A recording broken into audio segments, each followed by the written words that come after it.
0%입니다. 제로라는 거죠. 뭐가 보겠습니다. 단일화 가능성 제로라고 못 박은 이준석. 국힘에서도 자강론이 확산하고 있다. 그래서 라는 게 국민일보의 지금 기사입니다. 어제 이준석 후보 방송기자클럽 토론회가 있었죠. 여기에 나와서 거의 대부분의 질문이 단일화 여부에 좀 쏠렸습니다. 근데 이준석 후보 이렇게 얘기를 했죠. 들어보고 오실까요? 이준석 후보가 사퇴하는 방식의 단일화. 이걸 숫자로 한번 이 단일화 가능성을 몇 %다 이렇게 말씀하신다면? 0%다 이렇게 말씀드리겠습니다. 그리고 만약에 제가 정말 대한민국을 걱정해서 그분들이 이야기하는 거라면은 김문수 후보가 빨리 사퇴하도록 설득하는 것이 옳을 것이다. 국민의힘이라는 당이 결국 틈만 나면은 결국 제주는 고민 없고 나중에 기득권이 앞으로 나서가지고 본인들에게 혜택을 누리려고 하는 문화가 있다는 것을 저는 너무 잘 알고 있습니다. 제가 단일화 협상에 뛰어들어가지고 뭐 여론조사 경선이나 이런 걸 통해가지고 제가 이긴다 한들 저는 그 세력이 결국에는 어떻게 나올 것임을 잘 알고 있기 때문에 전혀 응할 계획이 없고요. 네, 들어보셨죠. 단일화 가능성 0%다라고 얘기를 했습니다. 근데 그러면서 하는 얘기가 내가 만약에 뭐 여론조사를 통해서 경선을 한다고 한들 내가 이겨도 국민의힘은 그거 받아들이지 않을 거다라고 지금 얘기를 하고 있어요. 윤주진 위원님. 예. 그럼 뭐 이준석 후보가 과거에 국민의힘에서 여러 가지 갈등을 빚고 또 결국은 축출되다시피 해서 당대표를 그만뒀던 사례가 있기 때문에 개인적인 어떤 사감, 특히 원한이나 불신이 매우 강할 겁니다. 그러나 지금 현재 국민의힘이 지금 현재의 대선을 바라보고 있는 심정은 그렇게 기득권이나 어떤 권력을 갖고 이준석 후보랑 뭐 엎치락뒤치락 경쟁하고 다툼을 할 그런 상황이 아니고요. 정말로 이번 대선을 조금이나마 이길 수 있는 가능성을 높이기 위해 매우 절박하게 단일화를 원하고 있는 것이고 그래서 김용태 비대위원장도 어떤 조사 방식이든 좋으니 이준석 후보의 뜻을 따르겠다고 한 거 아니겠습니까? 이준석 후보의 불신은 나름대로 이해를 합니다만 지금 현재는 개인의 어떤 입장과 과거에 대한 기억을 내려놓고 이재명 대통령 시대를 막겠다라고 하는 대의의 뜻을 좀 모아주면 좋을 텐데 여전히 그 섭섭함이 좀 많이 깊이 남아있는 것 같습니다. 네, 그러니까 이준석 후보가 섭섭함을 가지고 있는 건 충분히 이해할 수 있지만 그보다 더 큰 대의가 있기 때문에 지금 상황에선 좀 이 마음을 좀 모아야 되는 거 아니겠느냐라는 말씀을 하셨어요. 근데 지금 이준석 후보의 얘기를 들어보면 거의 뭐 선을 그다 못해 다리를 불살라버린 듯한 그런 단호함이 지금 보입니다. 이준석 후보 지금 현재 휴대전화도 착신 금지하고요. 그리고 집에 찾아올까 봐 거취도 옮겼다 그러죠. 그리고 이 국민의힘 이 인사들이 그래서 어쩔 수 유세장에 찾아왔는데 유세장에 찾아와서도 어제 신성범 이 현재 이 단일화 단장이라고 얘기를 해야 되나요? 신성범 의원이 직접 유세장에 찾아갔어요. 그런데도 불구하고 사실상 이 어떻게 보면 이 길을 막혔다라는 저희 그 영상 같이 있죠. 영상 같이 볼까요? 네, 바로 이 모습입니다. 지난 25일이었었죠. 종로 유세장에 지금 신성범 의원이 조심스럽게 좀 다가갑니다. 예고 없이 갔었다 그래요. 그러니까 지금 얘기하면서 차에 지금 이준석 후보가 쓱 타니까 같이 좀 타려고 하고 있는데 지금 막혔죠. 이러시면 안 됩니다라고 이 제지를 하고 그리고 난 다음에 앞에 있는 아이한테는 다시 또 차에서 내려서 사진을 또 찍어주는 그런 모습이 약간 멋쩍은 신성범 의원의 모습도 보입니다. 근데 이게 임승호 대변인님, 네. 저희 오늘 일부러 좀 모셨습니다. 지금 안철수 의원이 사실 가천대에 가서 이준석 후보를 만나서 같이 학식도 먹고 했었거든요. 근데 그때는 웃고 분위기가 썩 나쁘지 않았었는데 지난 25일 신성범 의원이 갔을 때 왜 이렇게 단호해졌던 거냐라는 거예요. 사실 뭐 안철수 의원이 방문했을 경우에는 미리 언론 보도를 통해서 저희가 조율할 시간이 있었습니다. 그런데 이제 저 장면 같은 경우는 사실 대선 후보의 경호 문제나 안전 문제라는 것도 있는 것인데 네. 저렇게 불쑥 차에 동승한다는 행위 자체가 이준석 후보뿐만 아니라 신성범 의원에게도 조금 문제가 생길 수 있는 장면이기 때문에 다른 장면이 펼쳐진 것 같습니다. 사실 저희는 사전투표일만 기다리고 있습니다. 사실 투표용지가 인쇄되면 더 이상 국민의힘이 저런 행위는 하지 않을 것이라고 예상을 하고 있었는데 인쇄되고 난 이후에도 아마 사전투표의 첫 유권자의 투표용지가 들어가기 전까지 저런 행위가 있을 것 같아요. 그래서 저런 행위는 좀 중단하셔야 된다라는 말씀을 드리고 민 의원님께서는 이준석 후보가 사감 때문에 사감을 좀 접어놓을 필요가 있다라고 말씀을 하셨지만 전략적으로 봤을 때도 이준석 후보와 김문수 후보로 만약 단일화가 된다 하더라도 네. 그 표가 굉장히 분산된다라는 표가 강합니다. 그래서 1+1이 2가 되는 것이 아니라 오히려 마이너스가 되는 상황인데 왜 전략적 분석을 하시지 않는지 모르겠고요. 그리고 국민의힘 측에서 내세우는 명분이랄 것이 결국에는 이재명 대통령을 막아야 된다는 것 아닙니까? 그렇다면 명분은 저희에게 더 있는 것이죠. 김문수 후보 같은 경우에는 계엄과 탄핵 문제에 대해서 아직도 모호한 태도를 보이고 있음에도 불구하고 저희 같은 경우에는 12월 3일 계엄 직후에 그 입장을 완전히 정리했습니다. 그리고 이재명 대통령 하는데 그 대통령이 될 수 있는 기회를 만들어준 사람들이 바로 김문수 후보를 비롯한 국민의힘 인사들 아닙니까? 그런 측면에서 국민의힘은 아직도 손해를 하나도 보질 않으려고 합니다. 본인들로 인해서 그 이재명 대통령이라는 단어가 가능해지는 상황이 가까워졌음에도 불구하고 네. 이 순간까지 이준석 후보에게 통큰 양보를 하라는 식으로 말을 하고 있거든요. 그래서 한 번이라도 좀 손해를 보는, 한 번이라도 좀 반성하는 정치를 하셔야 된다. 이런 말씀 드리겠습니다. 네, 윤주진 위원님. 예. 지금 표현 중에 이런 게 나왔어요. 국민의힘은 지금도 단 하나도 양보하지 않으려고 한다. 그게 문제다라고 지적을 하셨거든요. 이준석 후보의 지지율이 김문수 후보보다 훨씬 높다면 네. 김문수 후보가 양보해야죠. 네. 그리고 양자 대결에서도 물론 비등한 조사가 있긴 합니다만 가상 양자 대결에서도 뚜렷하게 이준석 후보만이 이준석 후보만이 이재명 후보를 이길 수 있는 유일한 후보다. 아마 그렇다면 국민의힘 내부적으로도 이준석 후보로 단일화해야 된다는 얘기가 나왔을 겁니다. 그렇지가 않습니다, 현실은. 지금 국민들에게 물었을 때 누가 가장 대통령이 됐으면 좋겠냐고 물었을 때 네. 제일 높게 나오는 사람은 당연 이재명 후보가 맞습니다. 그 다음은 이준석 후보가 아닙니다. 김문수 후보입니다. 국민들이 그렇다면 손해를 보지 않으려고 하는 것일까요? 그게 아니죠. 여전히 보수의 본사는 국민의힘입니다. 윤석열의 실패가 국민의힘의 실패가 아닙니다. 윤석열 이전부터 국민의힘은 몇십 년간 대한민국을 이끌어온 정당입니다. 윤석열 대통령이 저렇게 파면에서 무너졌어도 국민의힘은 앞으로도 몇십 년, 몇백 년 동안 대한민국을 이끌어갈 겁니다. 이준석 후보가 국민의힘의 주인이 돼도 좋을 것 같아요. 그러나 국민의힘이 없어지길 바라는 건 욕심입니다. 과거에 김영삼 전 대통령, 네. 박정희 대통령, 전두환 전 대통령한테 그렇게 모진 탄압을 받았습니다. 그러나 3당 합당으로 결국은 보수의 본류가 됐습니다. 저는 그런 지혜를 이준석 후보가 발휘해야 된다. 지금 욕심을 부리고 있는 것은 이준석 후보입니다. 네. 지금 말씀은 이 국민의힘이 욕심을 부리는 게 아니라 실제 현실적으로 국민들의 지지가 김문수 후보가 더 높고 현실적으로 이재명 후보를 이길 수 있는 가능성이 우리가 현실적으로도 큰 거 아니겠느냐라고 좀 말씀을 하셨어요. 그렇기 때문에 오히려 이준석 후보가 더 욕심이 좀 많다라고 말씀하셨는데 아까 살짝 얘기가 나온 게 김용태 비대위원장 어제 이렇게 얘기를 했습니다. 잠깐 들어보고 올까요?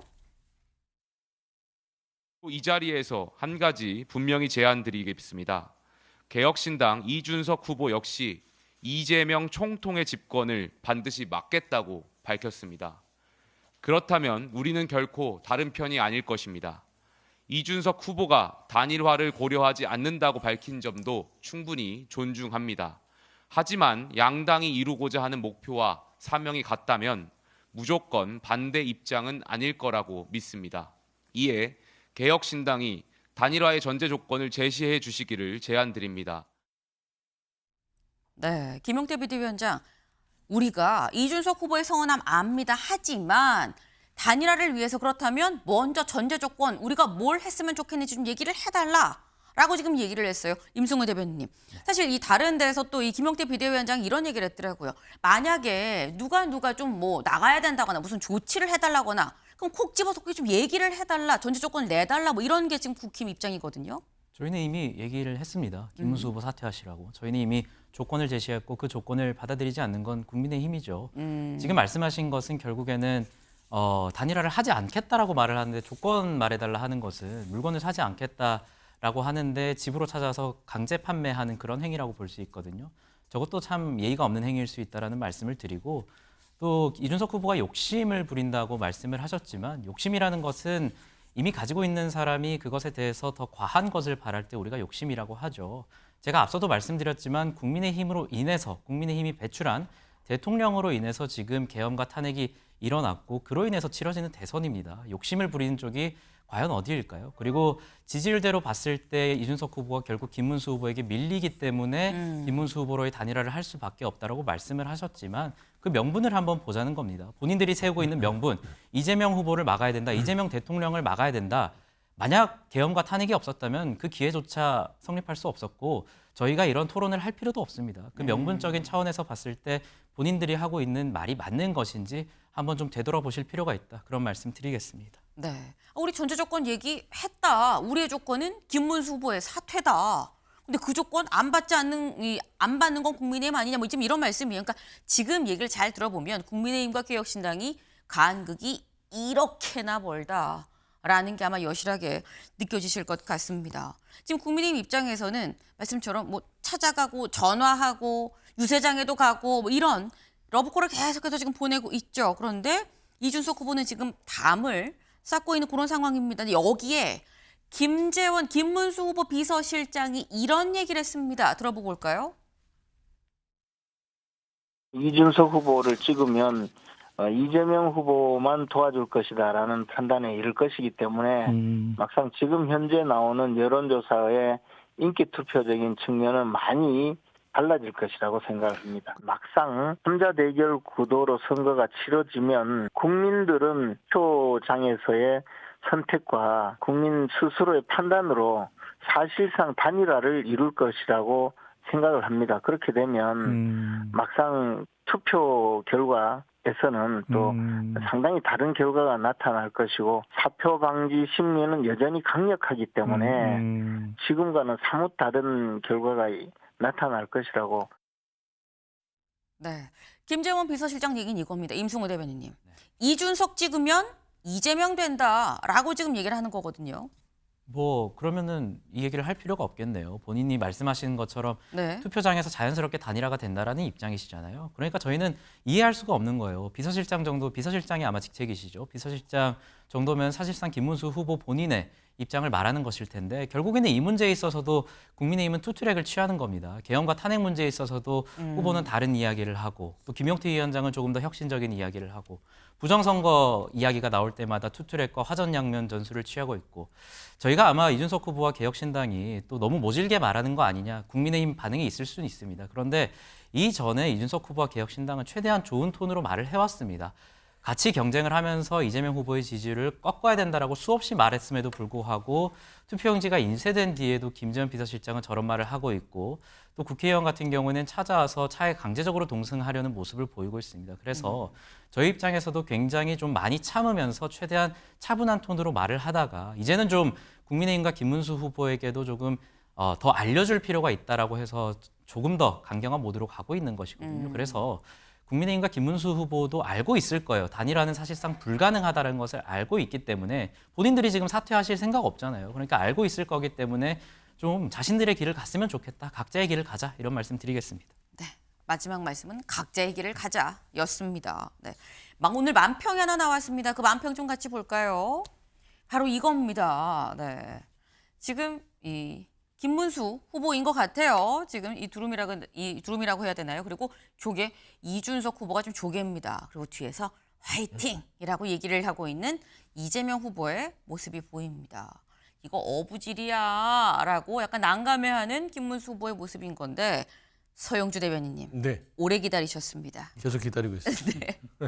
민주당 입장에선 어부질이 맞습니까? 어부질이라고 봐야 될까요? 근데 마땅히 지금 민주당 입장에서는 네. 조금 국민들 눈높이에서 생각을 해보면 가관이다라고 생각할 수 있어요.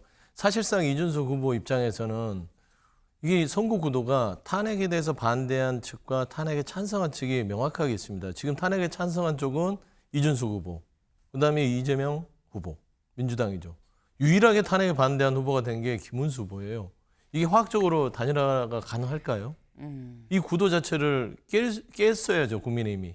본인들 스스로 탄핵에 찬성한 후보를 가지고 단일화를 지금 했으면 저는 단일화의 가능성도 열려 있었을 거라고 봐요. 예를 들어서 한동훈 후보가 국민의힘의 후보가 됐다. 그리고 탄핵에 찬성했고 보수 측에서도 이 계엄 자체와 탄핵에 대한 분명한 입장을 가지고 있었다면 사실상 이준석 후보가 한동훈 후보라면 손을 잡았을 것이다. 근데 김문수 후보는 절대 잡을 수 없는 그런 사람이에요.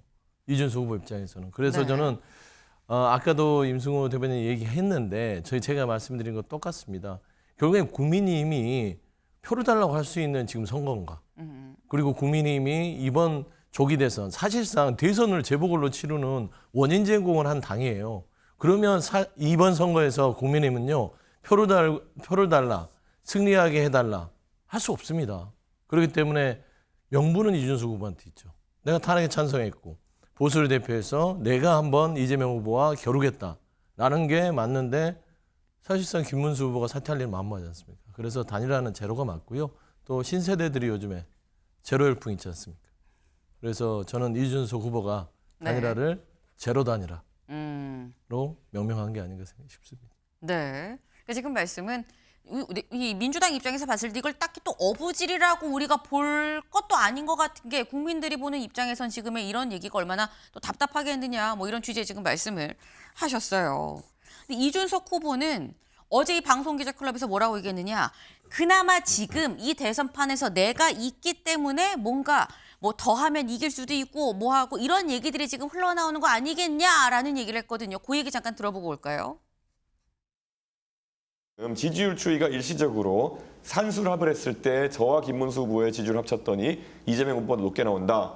그렇다면 그건 이준석의 공을 인정해야 되는 것입니다. 그런 추세가 나오기 시작한 것이 바로 1차, 2차 TV 토론이 시작되면서 그런 추세가 나온 것이거든요. 그 전까지 김문수 후보와 국민의힘이 과연 이재명 후보의 지지율을 약화시키게 해가지고 어떤 성공적인 행동을 했습니까? 예나 지금이나 국민의힘은 이준석 없이는 정말 무능했던 겁니다. 네, 윤주진 위원님. 그러니까 지금 이준석 후보 얘기는 이거예요. 국민의힘 혼자서는 사실 앉아서 질 수 있는 판이었지만 내가 나와서 이 판 살렸어라고 지금 얘기를 하고 있는 거거든요.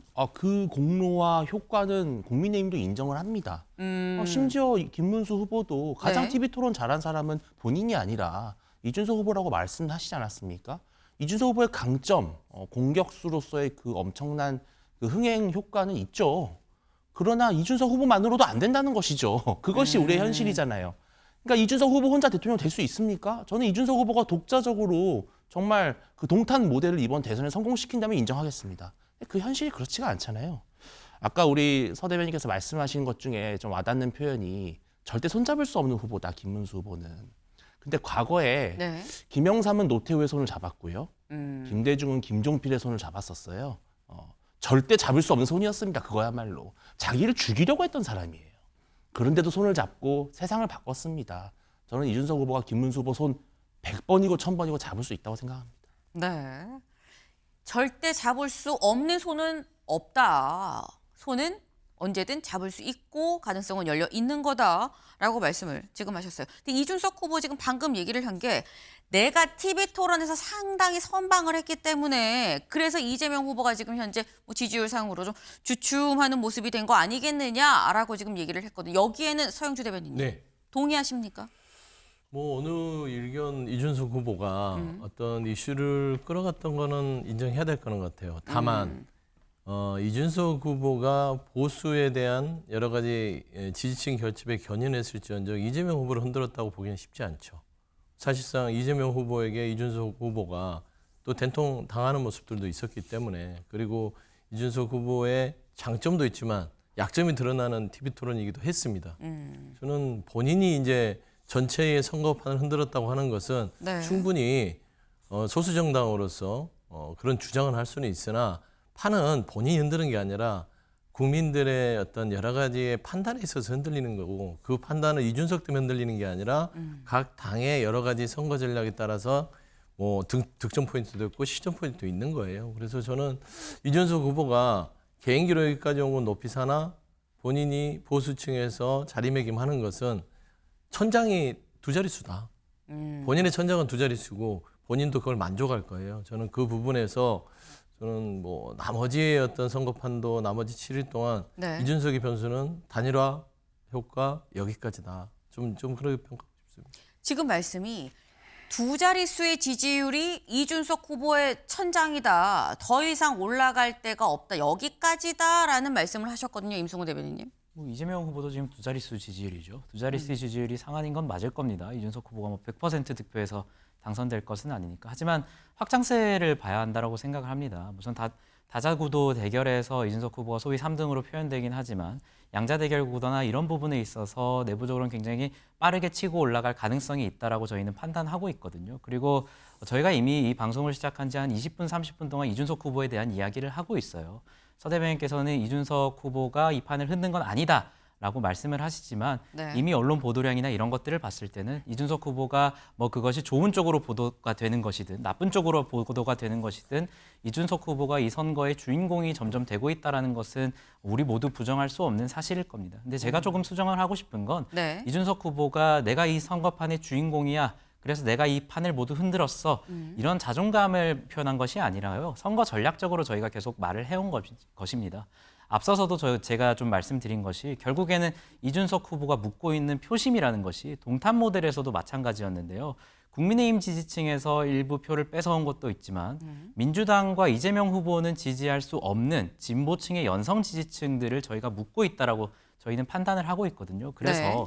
오히려 다자구도 측면에서 이재명 후보의 표를 그리고 이재명 후보의 지지율을 이준석 후보가 묻고 있기 때문에 김문수 후보가 과연 본인으로의 단일화가 됐을 때 오히려 저는 이재명 후보가 무난하게 과반으로 당선될 가능성이 크다라고 생각을 하고 있는 상황입니다. 저는 이제 네. 잠깐 반론을 하면 이준석 후보가 뜨는 이유가 네. 본인의 어떤 뛰어난 개인기보다는요 김문수 후보 덕을 보는 거예요. 국민의힘에 김문수 후보 보이지 않습니다. 그렇기 때문에 보수의 대안으로서 이준석이 자리매김한 것들은 네. 본인을 선고할 수 있으나 전체 판에서 이준석의 효과, 그다음에 지금 오늘 이준석 얘기를 하는 것들은 단일화 때문에 얘기하는 거잖아요. 단일화가 뭐 삼자 후보가 단일화합니까? 보수층의 단일화잖아요. 네. 결국에는 사실상 이준석 후보는요 국민의힘의 단일화 프레임에 엮여 들어가 있어요. 국민의힘은 손해볼 게 없습니다. 계속해서 단일화가 안 돼도 끝까지 단일화 얘기를 해서 선거가 끝나고 저도 네. 그 책임론은 이준석한테 물을 것이고 보수에서 이준석에 넘어가는 그 보수의 표를 차단하는 효과로 단일화 전략을 쓰는 거기 때문에 저는 사실상 좋은 어떤 회자는 아니다. 그렇게 보고 있습니다. 그러니까 지금 말씀은 이 민주당 입장에서 약간 한 발 떨어져서 봤을 때 이 단일화 얘기는 결국 보수의 얘기지만 결국 국민의힘 입장에서는 계속 단일화를 얘기를 하면서 이준석 후보를 계속 얽고 들어가고 나중에 만약에 선거 결과가 안 좋아도 거기에 책임을 묻지 않겠느냐. 내가 볼 땐 큰 그림은 그거다라고 지금 서 대변인께서 말씀을 하셨어요. 근데 이 보수 패배 책임론 혹 패배를 한다면 책임론을 묻지 않겠냐라는 얘기 어제 이준석 후보 이렇게 얘기를 했습니다. 잠깐 들어보고 올까요? 제가 예를 들어서 개인적인 사욕을 바탕으로 해가지고 뭐 탈당을 해가지고 공천 과정에 뭐 불복해가지고 탈당해서 그렇게 했다라면 저에게 그런 말 할 수 있을 텐데요. 저는 명시적으로 제가 국민의힘에서 당대표를 지내고 그 당에 새로운 지지층을 편입시키고 대선과 지선이란 전국 단위 선거 승리를 이끌었음에도 불구하고 저에 대한 허위 의혹 제기를 통해 가지고 생사를 잘라내듯이 도려낸 것이거든요. 그때 나갈 때도 보면요. 너무나도 등을 떠밀었어요. 저는 그런 상황 속에서 지금 와가지고 갑자기 태세전을 한다? 저는 그거야말로 기록에 남을 부끄러움이다. 네, 윤주진 위원님. 지금 이준석 후보는 나가라고 등 떠밀 땐 언제고 만약에 선거지면 나한테 책임론 들이밀 거야 뭐 이런 얘기를 지금 하고 있어요. 사실은 내일까지는 단일화의 가능성이 남아있기 때문에 저는 이준석 후보에 대해서는 비판적이고 싶지 않거든요. 근데 국민의힘이 이준석 후보에게 책임을 묻는다? 저는 그런 수준의 문제가 아니라고 생각해요. 과거에 이인재 후보가 등장해서 네. 이해창 후보가 아깝게 패배했을 때 그때 뭐 당시 신한국당 한나라당이 난리였습니까? 국민들이 돌아섰습니다. 예. 그래서 계속해서 이인재 하면은 표를 갈라먹어서 어부지리 승리를 가져다 준 사람의 상징으로 지금까지 거론되고 있어요. 이준석 후보가 만약에 완주를 해서 김문수 후보와 이준석 후보의 득표율이 합이 이재명 후보보다 높게 나온다면 이준석 후보에게 쏟아질 비난은 국민의힘의 문제가 아닙니다. 이거는 보수의 문제입니다. 저는 그것을 아주 무겁게 여겨진다고 생각을 하고요. 저는 단일화 가능성 아직 열려있다고 생각합니다. 우리가 제로 콜라, 뭐 제로 사이다 해도요. 네. 제로가 아니에요, 사실은. 한 7mm 정도 들어있습니다. 네. 단지 그냥 제로로 표기하는 것이죠. 지금은 제로로 그냥 표기만 하는 것이지 네. 가능성이 밑바닥에 조금은 남아있다고 생각합니다. 네. 제로 사이다 제로 콜라가 진짜 완전 제로는 아니지 않느냐.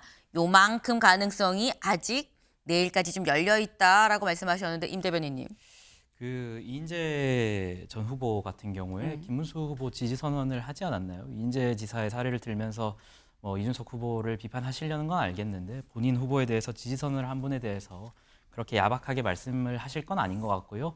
그리고 이인재 지사 같은 경우에는 결국에는 그 당시에 대선이 보수 후보의 그리고 보수 정당의 책임으로 인해서 탄핵돼서 일어난 선거가 아니지 않습니까? 전혀 상황이 다른 상황에서 지금 책임론에 대해서 결국에는 국민들이 이준석 후보를 비판할 것이다 라고 말을 하고 계시지만 국민들도 전부 알고 있습니다. 만약에 이 대선이 이루어지지 않았다라면 그리고 계엄과 탄핵이 없었더라면 이재명 후보가 대통령이 저희는 되지 않는다라고 생각을 하지만 대통령이 될 가능성 자체가 없는 선거였습니다. 이런 상황에서 혹시나 이준석 후보와 김문수 후보가 패배하게 되고 말씀하신 것처럼 그 지지율의 단순 합산이 이재명 후보를 넘는다 하더라도 국민들은 결국에는 왜 계엄과 탄핵으로 인해서 윤석열 대통령이 가만히 있었으면 이재명 후보는 파기환송 판결 비롯해서 사법부에 의해서 정치 생명이 끊길 수도 있는 상황이었는데 왜 계엄과 탄핵을 했냐라는 그런 비판의 여론이 저는 국민의힘과 김문수 후보에게 굉장히 강하게 작용할 것이라고 생각합니다. 네, 알겠습니다. 근데 지금 저희가 쭉 얘기를 들어봐도 이건 지금 단일화 가능성이 쉽진 않겠다라는 생각이 들긴 들어요. 그런데 그럼에도 불구하고 만약에 된다면 어떻게 될 거냐라는 거죠. 이걸 좀 보겠습니다. 단일화로 해서 양자 대결로 한다고 쳤을 때 오늘까지가 딱 여론조사 공표이기 때문에 이게 어떻게 보면 마지막 양자 대결 이 수치가 될 수도 있을 것 같아요. 보면 김문수로 단일화를 하면은 이재명 50에 김문수 41.6, 이준석 후보로 이 단일화를 한다 그러면 이재명 49.3에 이준석 34.9가 나온다라는 겁니다. 근데 이게 여기만 이런 게 아니고요. 저희 매일경제, 이 MBN과 매일경제가 한 이 양자 대결 있죠. 여기를 좀 보면 이재명 김문수 대결로 하면 48.2에 41, 그리고 이재명 이준석으로 하면 48.2에 33.5다. 근데 이걸 보면 일단 윤주진 위원님, 예. 이준석 후보 입장에선 김문수로 단일화해도 어쨌거나 못 이기는 거 아니야? 라고 말을 할 수 있을 것 같아요. 근데 맞습니다. 지금 열세인 건 맞아요. 그런데 선거는 마지막까지 끝날 때까지 끝난 게 아니다라는 정신으로 하는 것이고 아직 일주일의 시간이 남아 있습니다. 일주일의 시간은 생각보다 긴 시간이라서 네. 화학적 결합을 할 수 있는 시간이고 충분히 이준석 후보 또는 김문수 후보의 지지층이 하나로 합쳐질 수 있는 상황이에요. 네. 저는 그래서 지금 이 수치만 보고 어차피 해봐야 안 된다. 저는 그것은 정말 선거를 뛰는 후보로서는 해서는 안 된 말씀이고요. 데이터 앞에 겸허해야 합니다. 지금 보시면 아시다시피 이준석 후보가 압도적으로 김문수 후보보다 경쟁력이 있다면 우리도 할 말이 없을 거예요. 근데 그렇지가 않잖아요. 단일화 적합 후보도 김문수 후보가 높습니다. 네. 어떻게 양보를 김문수 후보가 해야 된다는 말씀을 하실 수가 있습니까? 자꾸 탄핵 계엄 말씀하시는데요. 선거는 탄핵 계엄으로만 치르는 게 아니거든요. 그보다도 더 많은 중요한 변수들이 많습니다. 네. 지금 말씀을 들어보면 근데 마찬가지로 또 임 대변인님, 네. 그러니까 똑같은 이유로 보면 어쨌거나 반 이재명이 똑같은 목표라고 한다면 조금이라도 더 많이 지지율이 나오는 김문수 후보로 하는 게 합리적인 거 아니야? 라고 얘기를 할 수 있어요. 결국에는 추세를 봐야 될 것 같은데요. 방금 확인하신 자료 화면을 통해서도 확인할 수 있지만 이준석 후보가 양자 대결을 통해서 굉장히 빠르게 치고 올라오고 있습니다. 이전에는 그래도 좀 아쉬운 수치들이 많이 나왔었는데 지금 보시는 것처럼 김문수 후보에 비해서 이준석 후보가 양자 대결에서 7.5%포인트 정도 굉장히 빠르게 치고 올라오고 있거든요. 이거 같은 경우에는 제3지대 후보가 양자 대결에서 저런 수치를 굉장히 빠르게 치고 올라간다는 것은 결국에는 중도층, 특히 수도권에서의 확장세를 굉장히 강하게 가지고 가고 있다는 겁니다. 윤 의원님 말씀하신 것처럼 아직 선거가 한 일주일 정도 남았습니다. 그래서 이런 추세라면 결국에는 대선은 소위 말하는 중수청, 중도, 수도권, 청년층의 지지를 받는 후보가 승리할 수밖에 없을 것인데 저희는 일주일 뒤에 수치를 봤을 때는 굉장히 빠르게 치고 올라가고 있는 이준석 후보가 양자 대결, 이재명 후보와의 양자 대결이 만약 치러진다면 김문수 후보보다 훨씬 경쟁력이 있다라고 말씀을 드리는 겁니다. 네. 여론조사는 추이를 봐야 되는 거 아니겠느냐. 지금 빠르게 치고 올라오고 있기 때문에 앞으로 이제 오늘부터 딱 이제 일주일 남았죠. 일주일 동안 더 쭉쭉 치고 올라가면 이재명 후보랑 더 가능성이 있다라고 지금 얘기를 했어요. 근데 다음 기사를 좀 같이 볼까요? 저희가 이제 단일화가 만약에 이루어진다면으로 지금 얘기를 하고 있는 거죠. 김문수로 단일화하면 이준석 지지층의 52.3%가 이탈을 하고요. 이탈하는 수치입니다. 이준석으로 단일화를 하면 김문수 지지층의 37.5%가 이탈을 한다라는 거예요. 근데 이 얘기인즉슨 서영주 대변인님, 네. 이재명 후보 입장에선 여기서 말하는 이 이탈은 결국 이재명 후보의 표를 사실상 지금 현재 갖고 있다라는 걸 좀 볼 수도 있는 거긴 하거든요. 그럴 수 이준석 후보가 완주하면서 파일을 계속 키우면 이재명 후보도 살짝 불안할 수 있는 상황 아니야라고 생각할 수 있어요. 그러니까 앞서 제가 늘 얘기했듯이 이번 네. 조기 대선은 구도가 내란 어떤 행위에 대한 심판의 성격이 명확하잖아요. 그러니까 이준석 후보에 대해서는 탄핵을 찬성했다는 측에서 중도층이라든지 보수 중도층이 손을 내밀 수가 편하죠. 그런데 김문수 후보 측은 사실상 확장성이 떨어져요. 탄핵을 반대했고 윤석열 전 대통령의 부정선거에 대해서 애매모호한 어떤 입장을 계속해서 취하고 있기 때문에 중도층이라든지 국민들이 손을 내밀기가 좀 꺼리끔하죠. 결국엔 그런 수치들이 지금 나타난다고 보면 될 것 같고요. 사실상 앞서에서 이 양자 대결에서의 단일화 효과를 봤을 때 네. 이준석 후보의 그 보수층 내에서의 단일화의 추세선은 상승하는 건 맞습니다. 지금 굉장히 빠른 속도로 상승하죠. 근데 그게 보수층 아니에요. 사실상 또 한덕수, 김문수 단일화 같은 그런 싸움을 하는 거예요. 근데 단일화를 한다면 뭘 봐야 되냐면 이재명 후보의 지지율을 봐야 됩니다. 네. 근데 앞서 봤을 때 이재명 후보의 지지율이 얼마나 요동치나요? 요동 안 치잖아요. 거의 그 50에서 48 사이를 누가 됐든지 간에 지키고 있습니다. 견고하게. 그러면 결국에는 단일화 효과가 없다라고 보는 게 맞죠. 그래서 이준석 후보도 그 정도 판은 읽고 있기 때문에 본인이 이번 선거로 정치 인생을 끝낼 게 아닌 거를 본인도 계산할 것이고 네. 앞으로 이준석에게는 40살 대선 첫 도전이 나중에 45, 50, 55, 60 창창하잖아요. 왜 김문수 후보와 탄핵을 반대했던 세력과 손을 잡아서 자기 정치 인생을 오염시킬 이유가 있냐. 저는 그 근원적인 생각들을 저는 이준석 후보가 결단했다라고 보고 있습니다. 지금 서영주 대변인께서는 단일화 어차피 해도 효과가 없다고 나는 본다라고 말씀을 하셨어요. 근데 지금 일단 아직 진행 중이고 국민의힘에서는 여전히 단일화 가능성은 어쨌거나 사전투표 전까지 내일까지는 좀 열려 있는 거 아니냐라고 얘기를 하고 있는 상황입니다. 이런 상황에서 내가 TV 토론 등장하면서 상당히 지금 해볼 만한 게임이 된 거 아니야라고 말을 하고 있는 이준석 후보. 오늘 또 세 번째 3차 TV 토론이 저녁 8시에 예정이 돼 있죠. 오늘 TV 토론에서 어떻게 또 한번 이 후보들이 맞붙을 것이냐 주목이 됩니다.